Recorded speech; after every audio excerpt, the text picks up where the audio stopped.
Tujuan bernegara kita apa sih? Ada di pembukaan Undang-Undang Dasar 45. Itu ada di melindungi segenap bangsa Indonesia, mencerdaskan kehidupan bangsa, memajukan kesejahteraan pemudaan, ikut berpartisipasi dalam perdamaian dunia. Nah, dalam mewujudkan tujuan bernegara ini harus ada dukungannya, ya. Dukungannya apa? Harus ada uangnya untuk mewujudkan ini semua. Nah, uang itu apa yang dinamakan APBN, anggaran pendapatan dan belanja negara, yaitu rencana keuangan tahunan pemerintah Indonesia yang disetujui oleh DPR. Jadi APBN hanya berlaku 1 tahun dan sudah disetujui oleh Dewan Perwakilan Rakyat. Kalau kita lihat Bapak Ibu, anggaran pendapatan itu kayak anggaran keuangan. Ada penerimaan dan ada pengeluaran. Kalau kita 1 tahun ada penerimaan, ada pengeluaran. Kalau pengeluaran itu sifatnya mutlak. Nanti kementerian ini dapat dana sekian itu sudah ada. Itu sudah merupakan hak. Tapi kalau penerimaan ini masih proyeksi. Kira-kira penerimaan pajak nanti dapat berapa tahun ini? Penerimaan negara bukan pajak dapat berapa tahun ini? Masih proyeksi. Sedangkan pengeluaran ini sudah mutlak. Itulah bagaimana nanti kita menamun bagaimana penerimaan kementerian-kementerian ini dapat ditopang oleh penerimaan yang masih proyeksi. Setelah kita ada APBN secara total, maka APBN ini disebar yang namanya DIPA, dokumen isian pelaksanaan anggaran. DIPA ini adalah dokumen pelaksanaan anggaran yang disusun oleh pengguna anggaran atau kuasa pengguna anggaran. Nanti istilah pengguna anggaran dan kuasa anggaran nanti saya jelaskan. DIPA ini apa? DIPA ini itu seperti buku tabungan tapi sudah ada peruntukannya. Ini untuk siapa? Ini untuk kementerian, lembaga, dan instansi pemerintah untuk melaksanakan tugas dan fungsinya. Begitu dapat DIPA, mereka harus melaksanakan kegiatan-kegiatan yang sudah direncanakan. Itu ada namanya DIPA. DIPA ini berupa kegiatan dan ada uangnya. Setelah ada DIPA, maka ada KPPN. DIPA ini diberikan kepada instansi pemerintah dan KPPN. Nanti fungsinya akan berbeda. KPPN adalah kuasa bendahara negara untuk menyalurkan dana dari kas negara ke satuan kerja. Satuan kerja ini adalah instansi pemerintah. Satuan kerja di bawah kementerian lembaga ataupun di bawah kementerian keuangan sendiri. Jadi begitu DIPA, misalnya kepolisian dapat DIPA, maka dia harus melaksanakan kegiatan-kegiatan yang merupakan tugas fungsinya supaya bisa dibayarkan. Yang bayar siapa? Nanti mereka akan mengajukan pembayaran ke KPPN. Nah, ini terkait pengguna anggaran dan kuasa pengguna anggaran. Presiden selaku kepala pemerintah memegang kekuasaan pengelolaan keuangan negara. Tapi kan presiden nggak mungkin memegang keuangan negara sendiri, maka dia dibantu oleh menteri-menterinya.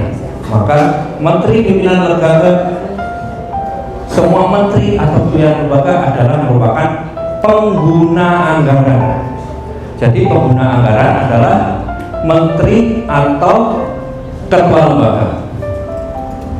Jadi dia bisa menggunakan anggarannya. Sedangkan Menteri Keuangan adalah bendahara umum negara. Dia yang memegang uangnya. Jadi tugasnya beda. Kalau pengguna anggaran itu adalah menteri atau ketua lembaga. Kalau bendahara umum negara hanya Menteri Keuangan. Nah ini dalam pelaksanaan anggarannya, pengguna anggaran menteri atau ketua lembaga nggak mungkin dia akan melaksanakan pekerjaannya sendiri, maka dia mengkuasakan yang namanya kuasa pengguna anggaran. Jadi menteri itu menunjuk orang-orang yang ada di instansi bahwa kamu saya beri hak untuk menggunakan anggaran tersebut. Kuasa pengguna anggaran siapa? Biasanya mereka adalah kepala instansi pemerintah. Misalnya kepala kantor pertanahan, dia itu kuasa pengguna anggaran, sudah dikuasakan dari menterinya, dari pengguna anggarannya. Tapi kepala atau ketua kantor pertanahan dia nggak mungkin kerja sendiri juga, maka dia menunjuk pejabat pengguna anggaran, penandatanganan SPM dan bendahara pengeluaran. Pejabat pembuat komitmen ini siapa? Ini orang yang ditunjuk untuk melakukan komitmen. Dia yang membuat kontrak.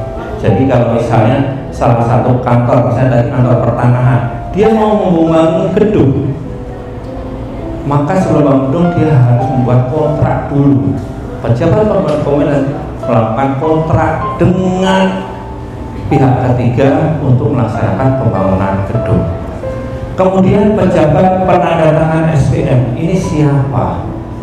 Penandatangan SPM adalah setelah selesai pekerjaan. Jadi misalnya bangun gedung, sudah ada prestasi pekerjaannya, maka atas prestasi tersebut itu harus dibayarkan. Maka pejabat pembuat SPM membuat namanya surat perintah membayar SPM. Surat perintah berarti memerintahkan siapa? Memerintahkan ke KPPN. Nih, saya sudah selesai pekerjaan, tolong bayar berupa SPM. Nah. Kemudian ada lagi bendahara pengeluaran. Bendahara pengeluaran apa? Orang yang ditunjuk untuk menyimpan, mengeluarkan uang persediaan. Jadi untuk hal-hal yang kecil, suatu kantor, suatu instansi juga perlu namanya bendahara. Inilah yang dia akan mengeluarkan, menerima uang untuk operasional kantornya. Ya. Kemudian tadi pengguna anggaran adalah menteri ya, menteri atau ketua lembaga. Kemudian ada bendahara umum negara. Bendahara umum negara ini siapa? Siapa yang bisa? Siapa bendahara umum negara? Angkat tangan. Menteri Keuangan. Terima kasih. Ada sebelah. Ya Bu. Jadi bendahara umum negara ini Menteri Keuangan itu juga nggak mungkin kerja sendiri. Jadi dia menunjuk dua instansi. Bendahara umum negara pusat itu adalah Ditjen Pembendaharaan, yaitu bos kami yang ada di pusat. Dia yang melakukan manajemen kas. Dia harus memastikan bahwa tagihan SPM Bapak Ibu itu uangnya ada. Jadi nggak mungkin SPM ini tidak dibayar. Nggak akan mungkin negara lagi nggak punya duit. Jadi di kantor pusat kami harus menyiapkan uangnya. Semua tagihan instansi-instansi pemerintah itu harus dibayarkan, duitnya harus ada. Itu tugas bendahara umum negara pusat. Sedangkan bendahara umum negara daerah itu adalah KPPN. Jadi atas SPM yang diajukan ke kami, ke KPPN, itu kita periksa untuk memastikan bahwa tagihannya ini nanti sampai kepada orang yang berhak, sampai kepada pihak yang berhak, ya, dan tepat waktu. Kalau duit yang nyediain dari kantor pusat. Jadi KPPN tugasnya terima SPM, duitnya dari kantor pusat, dan KPPN memastikan bahwa apa yang diperintahkan ke kami itu sesuai, duitnya pas, tidak dipotong, dan orangnya harus tepat sesuai yang diminta. Misalnya SPM itu bayar sebesar sekian kepada CV ABC, itu nanti kita juga harus menyampaikannya langsung ke rekening CV ABC tersebut. Nah, jadi kalau KPPN itu mungkin Bapak teman-teman bisa secara singkatnya, kalau Kementerian Keuangan kan tadi APBN ada penerimaan dan pengeluaran. Kalau KPPN ini lebih ke pengeluarannya. Jadi kalau di Labuan Batu ini Kementerian Keuangan ada dua, yaitu kantor pelayanan pajak yang kantornya di depan Brastagi, itu adalah bapaknya, tugasnya nyari duit. Sedangkan kami KPPN itu kantornya di mana Pak Ibu? Depan sampai Miso Banjir, depan Golkar ya. Karena kami kadang lebih terkenal Miso Banjirnya daripada KPPN. Bukan Miso Banjir mana yang sebelah KPPN ya, KPPN mana yang sebelah Miso Banjir. Nah, itulah kalau KPPN ini ibunya, tugasnya bagi-bagi uang ya. Nah, tapi kalau Bapak Ibu lihat, kenapa kalau kantor pajak Bapak Ibu lewat rame kan? Rame penuh. Kalau KPPN kok sepi, kenapa ya? Nah, karena KPPN sendiri itu semua pelaksanaan pekerjaannya sudah baik IT, sudah digital semua. Jadi di KPPN tidak ada orang nagih menyampaikan surat perintah membayar tadi itu dengan datang membawa kertas tanda tangan, tidak. Semua bisa dikerjakan di kantor masing-masing. Jadi begitu mereka verifikasi SPM selesai, ditanda tangan baik, tanda tangan digital, udah enter, langsung masuk ke KPPN. Jadi tidak ada tatap muka, itu jarang. Jadi makanya kami jarang ada tamu. Kalau ada tamu, ada saya datang itu karena bermasalah. Jadi kami aplikasinya kalau error apa itu ke kami untuk kita diskusi, kita menyelesaikan masalah. Kalau masalah tupoksinya semua sudah baik, digital. Nanti uangnya pun kita ngirimnya udah langsung, semua baik digital. Kita lanjut. Nah, kalau sudah ada DIPA Bapak Ibu ya, DIPA tadi daftar isian pelaksanaan anggaran, kita anggap itu tabungan di suatu kantor tersebut atas DIPA dia punya uang, tapi kerjaannya sudah ditentukan di situ, maka dia bisa melaksanakan pekerjaan. Kalau kerjaan selesai, timbullah hak dia untuk menagih, saya sudah kerja, tolong bayar saya ya. Akhirnya timbullah namanya komitmen apa? Komitmen adalah suatu hal yang menimbulkan hak tagih. Komitmen ini ada dua, bisa kontrak, bisa penetapan keputusan. Kalau kontrak kwitansi itu jelas, belanja ATK dapat kwitansi, maka setelah kita belanja kita tagihkan lagi ke KPPN untuk dibayar. Ya. Kemudian penetapan keputusan, kedua ada SK surat perintah. Jadi kalau Bapak Ibu sudah dapat SK, misalnya Bapak Ibu lulus menjadi PNS, Bapak Ibu dapatkan namanya surat keputusan SK. Atas SK tersebut, maka Bapak Ibu akan berhak mendapatkan gaji. Jadi ya, begitu ada komitmen, baik itu kontrak atau SK, atas dasar itulah Bapak Ibu bisa mendapatkan haknya untuk mendapatkan pembayaran.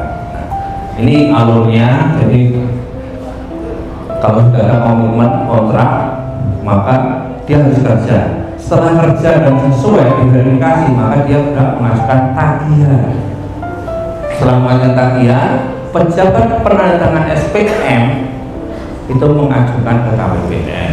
Maka oleh KPPN SPM tadi diuji, kalau tidak ada salah, misalnya uangnya ada, kemudian peruntukannya tepat, maka dibayar dengan surat perintah pencairan dana. Kalau SPM, Bapak Ibu atau instansi tersebut memerintah ke KPPN, saya sudah kerja, tolong bayar.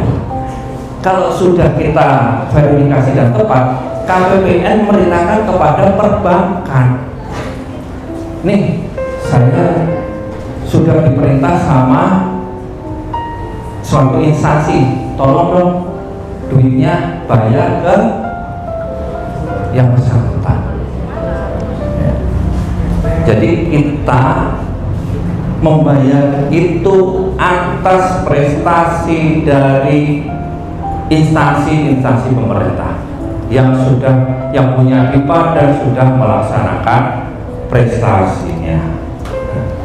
Izin Bapak Ibu, itu yang bisa saya perkenalkan tentang KPPN. Mungkin secara singkatnya, KPPN itu adalah ibu yang bagi-bagi uang, tapi bagi-baginya juga kepada yang memang sudah punya hak, punya dipa, dan pekerjaannya sudah dilaksanakan.